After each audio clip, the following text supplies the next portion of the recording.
Hello and welcome to Lunch with the Editor.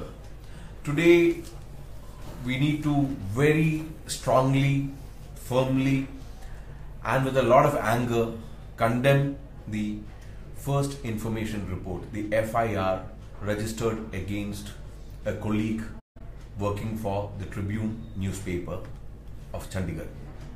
Rachana Khaira reported an excellent story on the possibility of the leak or the possibility of breaking into the database of Aadhar cards.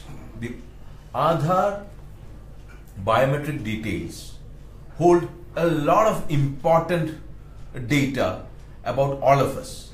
All of us have Aadhar cards. All of us have this unique identity given to us by the Unique Identity Authority of India.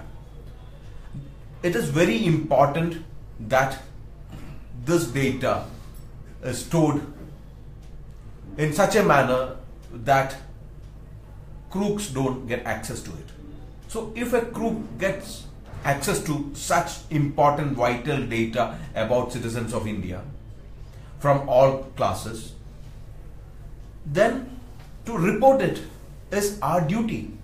So all that the reporter of the Tribune newspaper, Rachana Khaira, did was to do her job, and for doing her job she has been penalized. A case has been registered against her under sections like 419 of Indian Penal Code, which amounts to cheating under impersonation, 420 which means cheating, 468 forgery, 471 using a forged document, and under the IT Act and the Aadhar Act. This is absolutely absurd. All that she had done was to prove that this data, which is supposed to be very, very secret and totally secured, this secured data, which has to remain secret within the confines of the offices, within the confines of the servers of the Unique Identity Authority of India, are getting leaked. So if such data is getting leaked, it is the duty of a reporter, when he or she gets that information, to put it out into the public domain. There is, what sort of forgery has she committed? What sort of impersonation has she committed?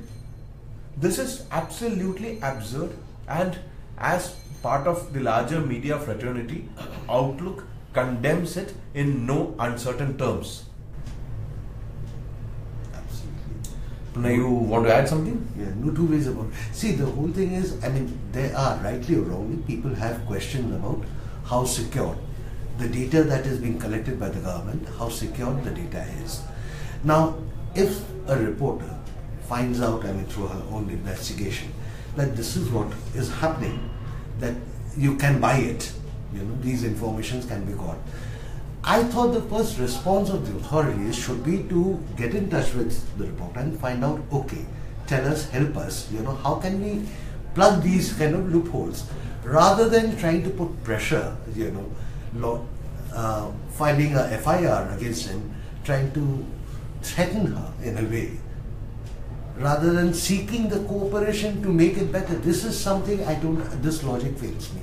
Completely, because somebody contacts her or she gets to know that this data is available for just 500 rupees. She paid someone 500 rupees through Paytm and she got access to this data, and she's only telling the whole world that this is how it operates. This fraud is operating. She is not doing this.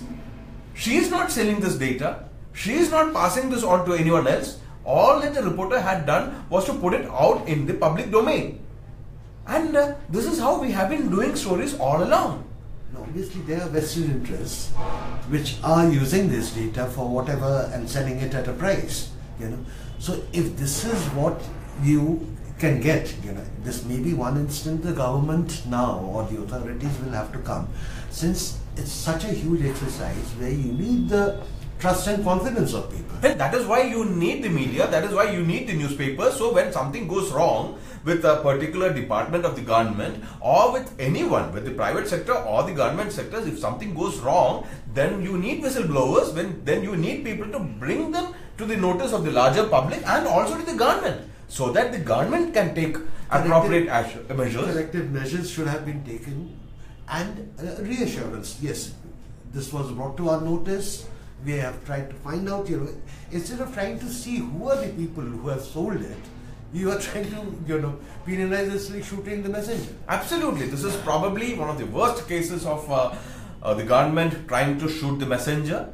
So we sincerely wish and hope and pray that better sense prevails, and the government withdraws this FIR against our colleague and tries to plug the loopholes, plug the leakage, and ensure that the secure and the secret Aadhar data, because my data should only be open to the government and me. It should not be available for some person to sell. So if it is available for some person to sell and somebody else to buy, then we all need to know about that. So all that the reporter intended to do, as far as we know now, is to bring it out into the public domain. If she had any other ulterior motive, she didn't have to write about it. So we feel that instead of going after the messenger, the government, the authorities, the Unique Identity Authority of India, all these people would look at the serious breach of data that had happened, breach of security of the data that had happened.